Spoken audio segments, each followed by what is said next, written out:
So that's really just what I wanted to say, to kind of help everybody understand. I know that's how I feel about how I hope that the experiences for all of you. We have largely a new leadership team, and I feel really blessed and confident that every one of those individuals are the kinds of people who really want that kind of environment and genuinely don't want to control and restrict, but want to open up and create a culture here of mutual respect, accountability for oneself, to be positive with one another. So I'm very positive about that, and we'll work it out together.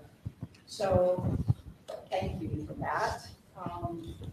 Moving forward, this is the second agenda item for today. So I'd like to call Dr. David Morse up.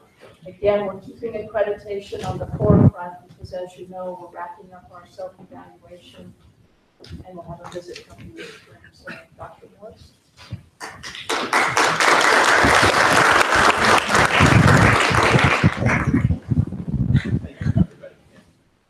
Thank you, Dr. Bank.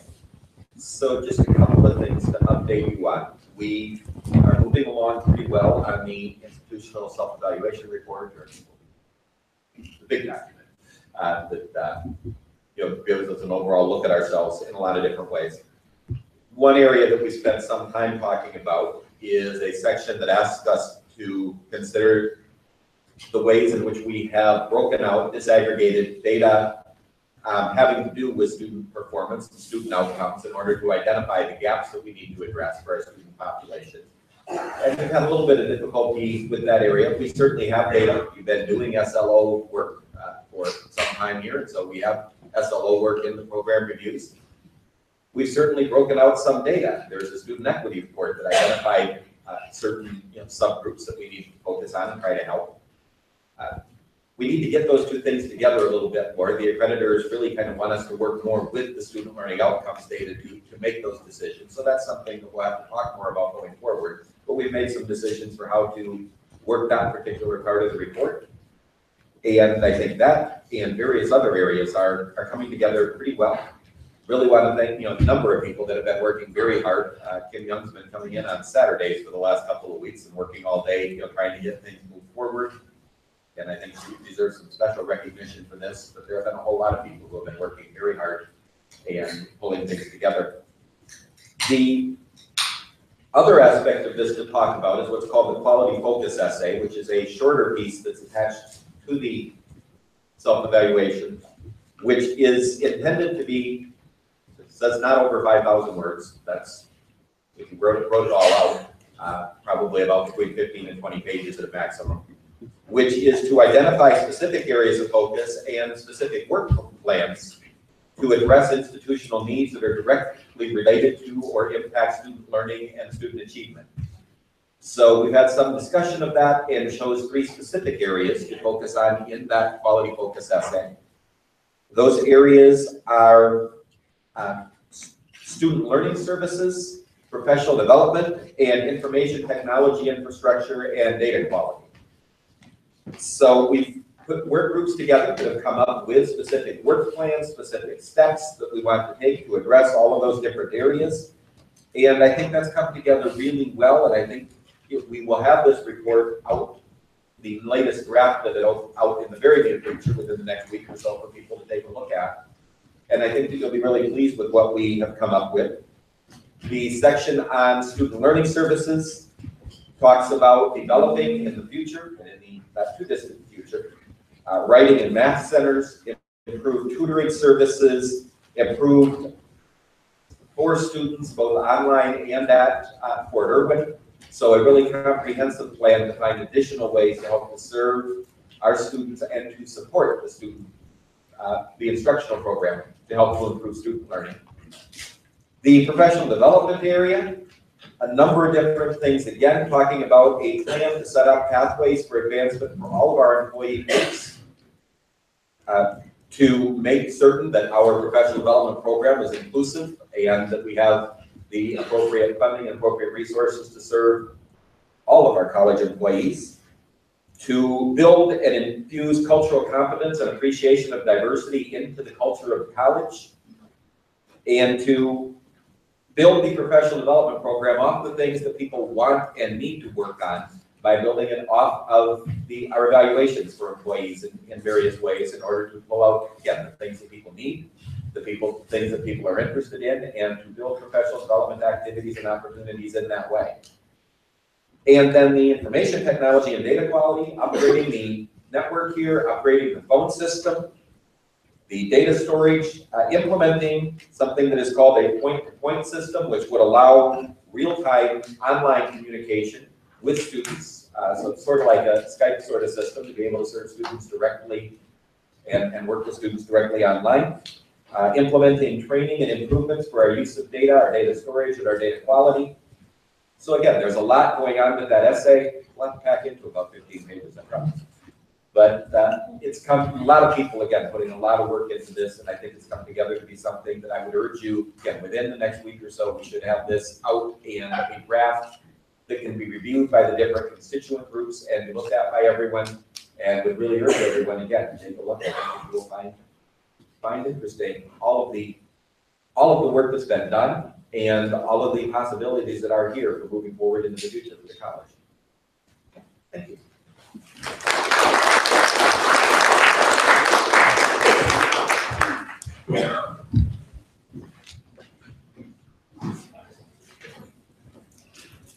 So the next item, Ken was going to talk about the Great California Shakeout, which I understand he was part of the inception of that in California.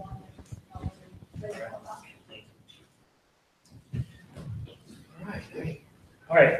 When I think of October, I think of two great things. I think of the Great Pumpkin, and I think of the Great Shakeout. When it first started in 2008, it was called the California Great Shakeout, but now it's gone global. So this year, there's over 21 million registered participants globally, and over 9 million in California alone. 2008 study forecasted a 99.7% chance of an earthquake the size of Northridge hitting in the next 30 years. So it's pretty likely we're going to have another significant earthquake. And that's what this whole Great Shakeout is about. It's about planning for an earthquake. The USGS made this great video, and that is the big quake hitting near Salton Sea. And this is it progressing through the state of California. You can see Barstow way up in the top, so we're far away from the epicenter. But all the shaking is just like the Doppler radar. The more hot the color, the more violent the shaking is. And there's a time clock, and that's about how long it's traveling. That's how fast it's traveling through the ground as it's headed towards us in Barstow. So again, on Thursday, October 19th, we'll be holding an earthquake drill, always third Thursday of October every year. At that time, the time is the date. So 10/19 through October 19th, that's the time of the drill, 10/19. And so as you see, as it's approaching Barstow, about a minute after it strikes, it'll hit us. As you can see, it's not as violent down as far as down in the basin over the Cajon Pass, but we will experience some very significant shaking if this major earthquake occurs, where the majority of the stresses that the USGS sees obviously fall to San Andreas by the Salton Sea. What can we do to prepare for this? That's hold our drills. College plans to do a level 1, which is drop, cover, hold, and evacuate like we did last year. What's important also is you register for the Viking alert system. We used to have an older system, and if you were on that older system, you're no longer in the Viking alert system. I think that would be alert you. So if you get a chance, go there, sign in, and that way you receive the text messages and emails with any alerts that go on campus. Campus closes or anything, not just an earthquake. Again, I was involved with the inception of this, part of the advisory council, the county emergency operations center. Also, when I was in the National Guard, I was part of the response emergencies, domestic terrorism, and all of that. And we found that preparing for an earthquake is probably the best way to prepare for just about any emergency. You have to have food, water, things that they suggested you have is you have supply of medications, at least a 3-day supply of food and water. Water, you need a gallon of water for each person per day. So this is also applies for a home. This is very important because you never know when an earthquake is going to strike you. Saturday at night, whenever you can get home, so you want to be prepared. Here's a brief summary of what's going to occur on Tuesday, October 19th. There'll be alert messages going out. If you don't get them, instructors can just start the earthquake drill, drop cover home for 60 seconds, and then evacuate. Maintenance will go through, and it's our time to check and practice how we clear buildings and inspect buildings and make sure we know where all the shut-offs are. So again, at 10:19, drop cover and hold for 60 seconds, then you'll evacuate. A third alert message will come out after you evacuate the evacuation and head count. Then it's all clear, so you can head back into the building. There'll be further emails going out addressing some of these things, how to drop cover and hold, how to prepare for earthquakes at home, and such. Here's the evacuation map. This will come out in an email also, and it tells who's responsible for which area from M&O, clearing, and getting the head counts. So, again, remember the third Thursday in October, it occurs every year in October at that time is that date. Thank you very much.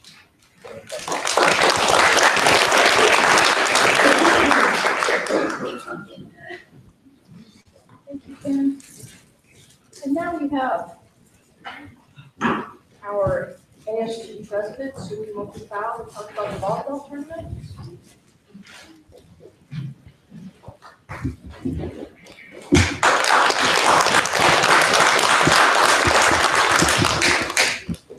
Can I have all my ASG to come up, please?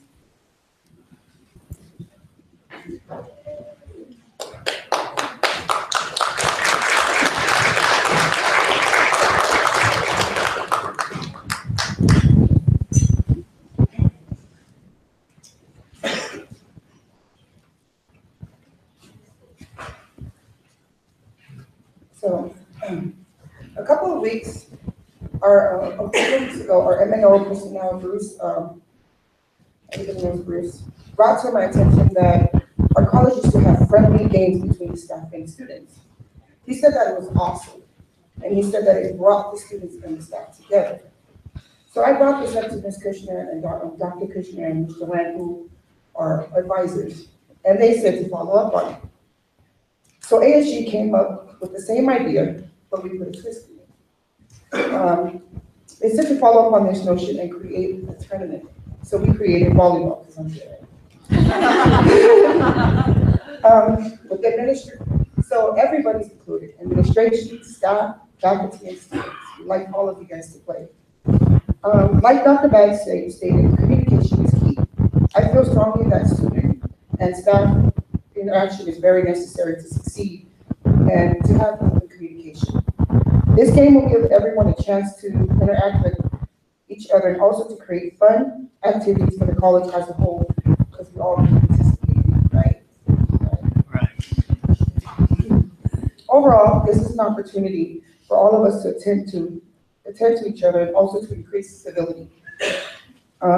We made it in things that we're going to do it every semester. I think this is cool. And so next semester, I'll let you guys know ahead of time to practice your softball, because we're going to have softball in the spring. But the flyer is before you guys, and it will be Thursday, November 9th from 5 to 7 in the Wellness Center, and refreshments will be available throughout the event. If you guys want to sign up, it's in the ASG room, and it will be sponsored by ASG. Thank you for your time.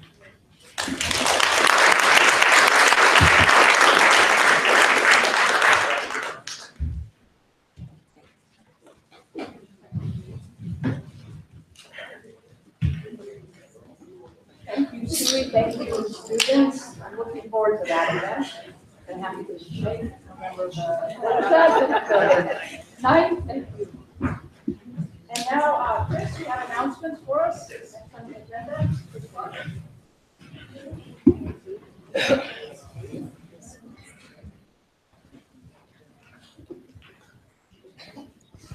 All right. First of all, we want to talk about the basketball teams. We had our first scrimmage games of the season on last Thursday and Friday, and guess what?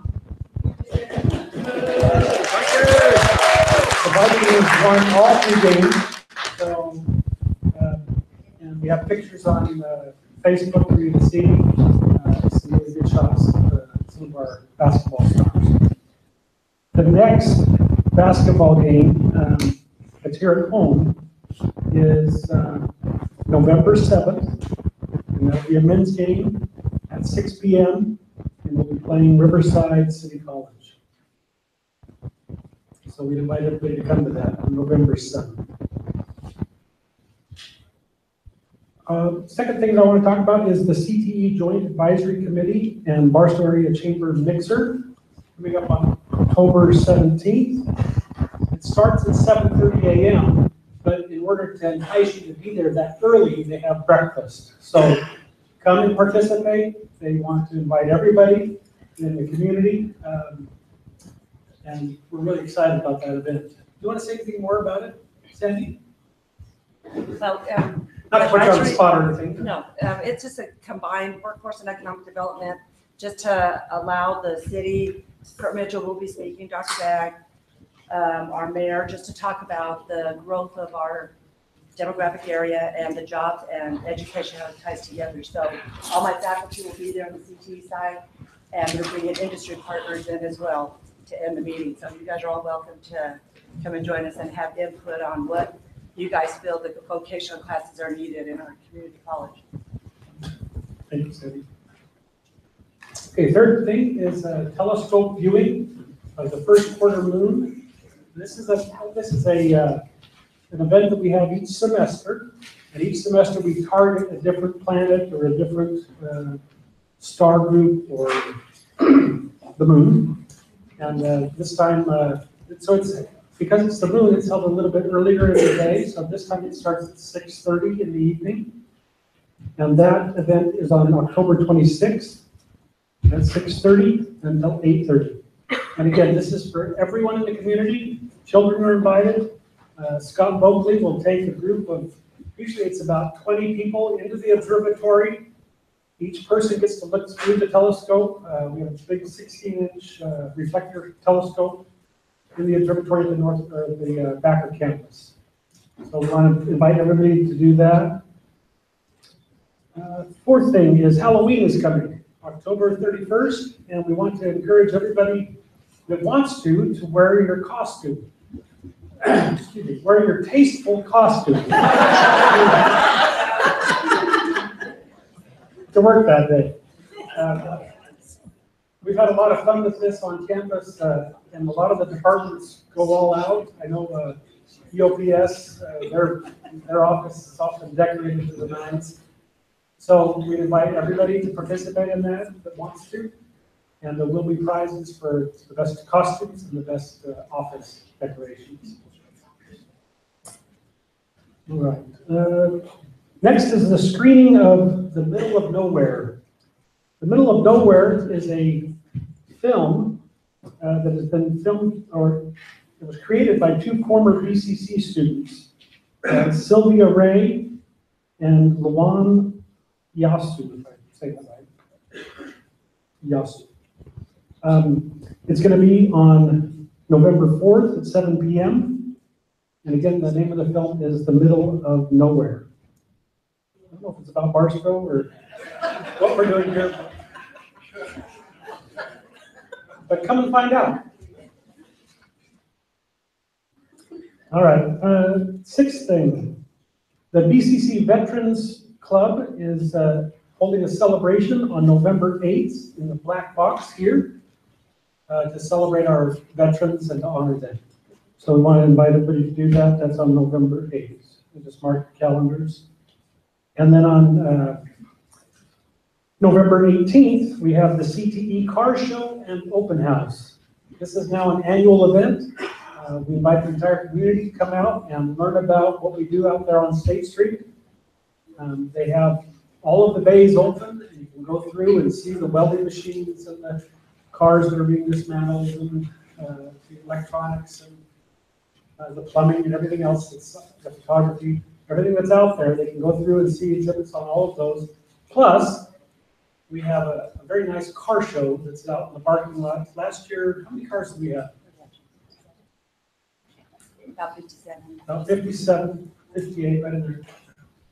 And a lot of them were very nice classic automobiles. So great to come and enjoy that. And again, that's on November 18th, starting at 10 a.m. And that goes till 2, and I believe they serve lunch. Right, barbecue. All right, the next thing I'd like to do is introduce Amy King. Amy is the Executive Director of the Barstow College Foundation, and she'd like to tell us a little bit about our Lights of Learning celebration.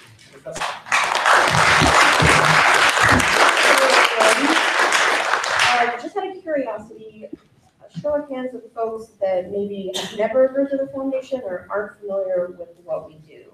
Is everybody familiar with us? Yeah? Awesome, wonderful. As most of you know, we have our annual Festival of Lights and Learning coming up. If you are unfamiliar with that event, it started back in 2001 as a way to raise funds for scholarships for students and to bring everybody up to the campus. And just have a great time celebrating the upcoming holidays. The way we raise funds for that event and for those scholarships is through the purchase of strings of lights. And what we ask our donors is for a minimum of $25 to purchase a string of lights in honor or in appreciation or in memoriam of somebody special in your life, someone that's made a difference in your life that you would like to honor. And we hang those lights up on campus, and then that evening we have a lighting ceremony where we light the campus. So the overall goal is to just make this campus as festive as possible, and the more lights you see, that means the more students are being served, and really that's the foundation's purpose. This year the festival is being held on December 5th from 4 to 7 p.m. It is in the gymnasium again, and hopefully, wind and cold pending, we may have a few activities or things outside. But once again, we will have vendors, crafting vendors, food vendors, entertainment, games for kids, activities for the whole family. But I want to encourage all of you, encourage our community to purchase these strands of lights. You can pay anywhere from $25 up to $200. For our students that would like to do this and honor folks in your lives, it's only $5 for that strand of lights.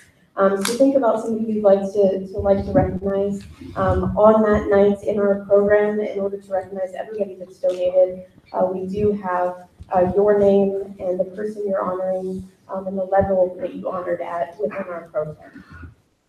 For those of you that are involved in businesses within town or larger groups that are interested in sponsorships, we do have sponsorships available as well, anywhere from $250 to $2,500.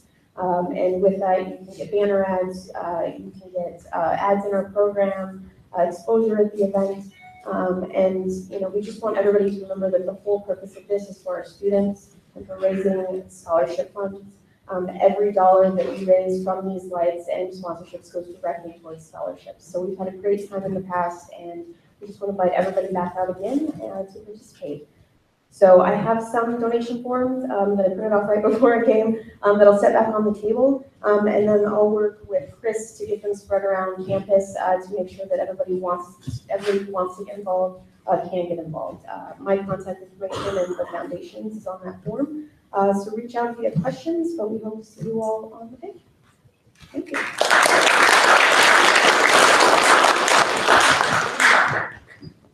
One thing I will mention on that too is that you can do a payroll deduction to do those strands of lights. And even like if you're doing a $25 donation, I think the business office will kill me if I say this, but you can make like a $3 donation every month. So there's no excuse for anybody to not buy at least one strand of lights, right? Okay. All right, next we're going to have Ed Will, our PAC man, come up and tell us about events that are coming up in the PAC. I notice everybody's giving you tons and tons of dates to write down, so I notice you're just furious. I can hear the roar of the pencil lead out there. So we brought our season brochure for you. So the dates are written down. We'd love to have you come out and see all the wonderful things that are happening at PAC. And the very first thing that's coming up very soon is going to be right here in the Black Box Theater. It is Anne of Green Gables. So it'll be in this very room, the Black Box Theater. I don't know if you even noticed when you were coming in there's a sign out there that says Black Box Theater, but theater is spelled R-E, not E-R. You know what the difference is? Spelling it theater R-E used to be French and English, but it's in the 80s it started to morphify into more of a meaning that ER refers to the building and RE refers to the art form. We do theater inside a theater. The black box is theater in the round, and it's also experimental. So there's not much scenery, but there are a lot of set pieces. So I hope you can come out and see this production. It's going to be absolutely amazing. After that, we have my very good friend, Richard Bishop. He's a concert pianist. He's coming on Sunday, November 5 at 2 in the afternoon. He was here this Sunday, so we were able to snap this picture of him. We almost wore the same shirt. Richard not only graduated with his master's degree from Juilliard School of Music, he went on to become piano staff. He is a piano teacher at Juilliard School of Music. So he went above and beyond. He has performed with the New York Philharmonic under the direction of Leonard Bernstein. He was a personal accompanist for violinist Isaac Stern and cellist Yo-Yo Ma. He is very, very well thought of in the classical world. He has taken the last 8 years off because he has some health problems, and this is his very first concert comeback. So I hope you can come out and see him. I was absolutely floored here Sunday watching him take our Steinway and Sons piano through his paces. So please, if you can come, the tickets are right. I think the most expensive ticket is 15 bucks, 10 bucks, 5 bucks. Come and see Richard. He really does a great job. Next is the Steam-Powered Giraffe. They're also going to be here on the day. So after you go to State Street to enjoy the car show and everything there, come on for a concert that night with the Steam-Powered Giraffe. Now, I had never heard of this group. This is an amazing group. I had a wonderful time researching it and listening to the music. As a matter of fact, my wife called the music fluffy. So it's not really steampunk as they're advertised. Punk has kind of a bad connotation from the 70s with the Sex Pistols and the Clash and the Ramones and all that, but it's not really steampunk. I would call it robotic pop.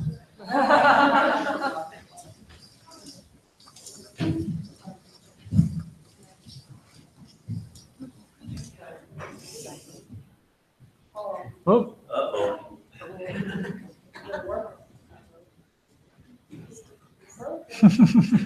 Did I break it? There we go.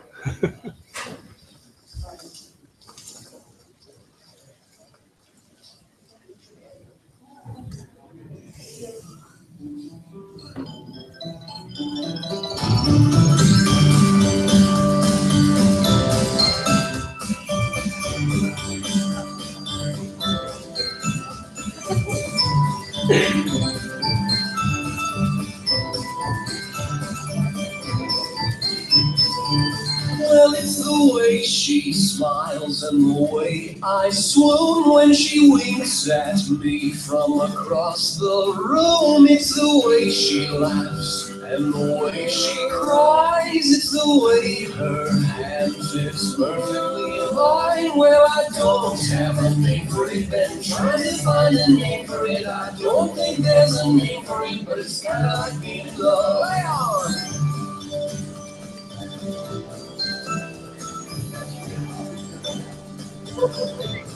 Look them up on YouTube. They're a lot of fun.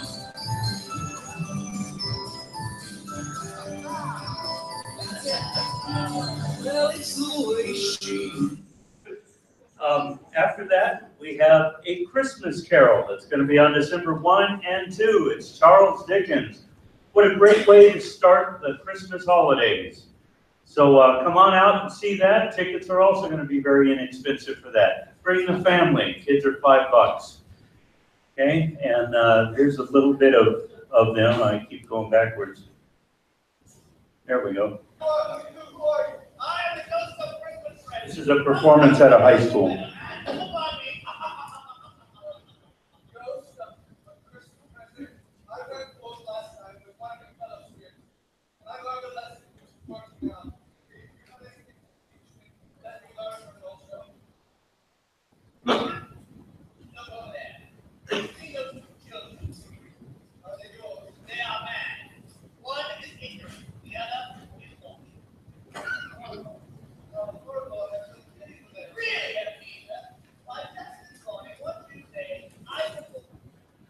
Lots of stuff happening at the PAC. Pick up a season brochure. Hope to see you at some of our events. Thanks.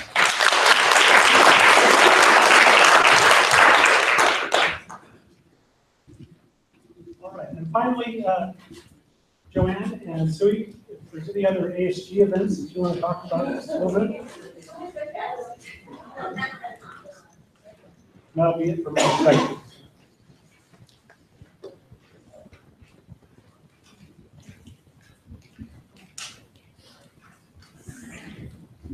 So we have a couple of events this month, in the month of December. In October, I'm sorry. I was watching that. But the first one, I'm excited about that. But the first one will be the Breast Cancer Walkathon on October 18th from 1 to 2. There will be free refreshments to all participants. We will start at the ASG room and we'll walk around the campus from on the cement walkway to the admin building and back to the James Parks Gymnasium and then back up to the ASG room. We will also be doing the pink ribbons this year, and these are it right here. Before we cut them out, we'll laminate them for you, and all participants who donate $1 in honor of their loved one at the ASG office, a laminated ribbon will be then placed on the exterior window of the ASG room for the entire month of October.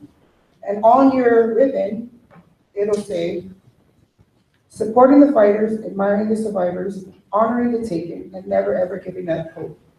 And it'll say, whatever your name is, and I walk for whoever. So this is the ribbon. Before we cut them out and laminate them, we will laminate them and cut them out and then put them outside of the exterior window. We also have the annual Mardi Gras parade that GCC always, we always put an entrance in. This year it's called Our Past, Their Future. ASG has chosen to go with the characters that helped us with our imagination throughout our lives, like from Tom and Jerry, Teenage Mutant Ninja Turtles, Flintstones. I'm actually Wilma. So we have pretty cool characters up there, and we'd like you guys to come out and support. Also, we have, that's on October 28th on Main Street. And the last activity we have is the Harvest Festival, October 31st, and all your costumes that he mentioned, yeah, we're there, we have a costume contest. And we also have pie eating contests, we have scavenger hunts. It's gonna be cool. And it will be at the amphitheater from 12 to 1. Thank you so much for your time.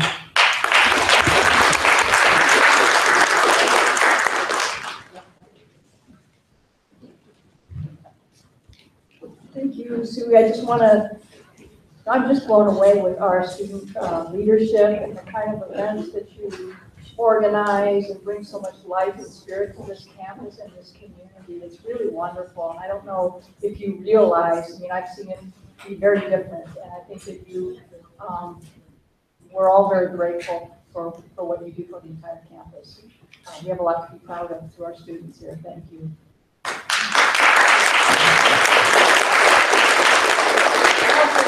To recognize Ed, thank you so much for all of your enthusiasm with sharing the events coming up, and I know you work very hard to bring these things together. And just recognize as well, Ed is a perfect example of when you build good relationships with people, they want to come and share. You've got Richard Bishop coming, and it's obviously because you know him and he wants to share that with us through you. So thank you, Ed. I really appreciate it. These are great opportunities to bring the arts to Barstow and to our college. So thanks a lot, Ed. I would like today to especially thank Chris and Joanna for getting the food for everybody. Hopefully you enjoyed Panda Express. It's not a, it's an uncomplicated endeavor to get food for everybody, so I want to thank you very much for doing that. I think we're pretty much on time, which is a good thing. But I would like to ask everybody, I'd like to close this meeting today. If we can all just take a couple moments in silence. I'm sure everybody has been, once again, shaken by the news of what happened in Las Vegas. 59 souls were lost. Another senseless, I think, example of where society goes wrong. People are not attached to one another and they do crazy, harmful things. So if we could all just take a moment and honor those individuals and all of the family members left behind.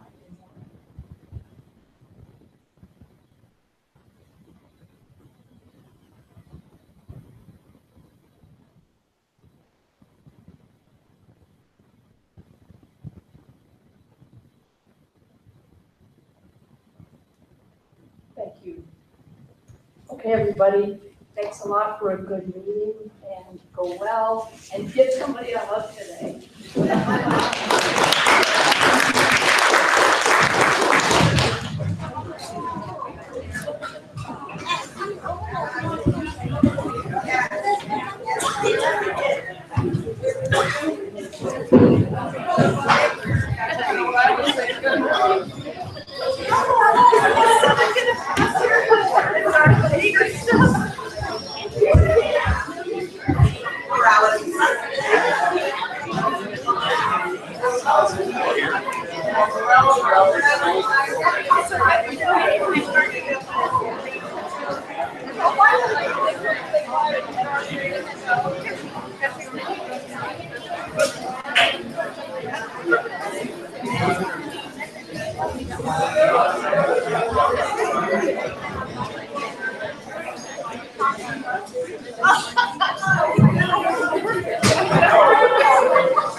These things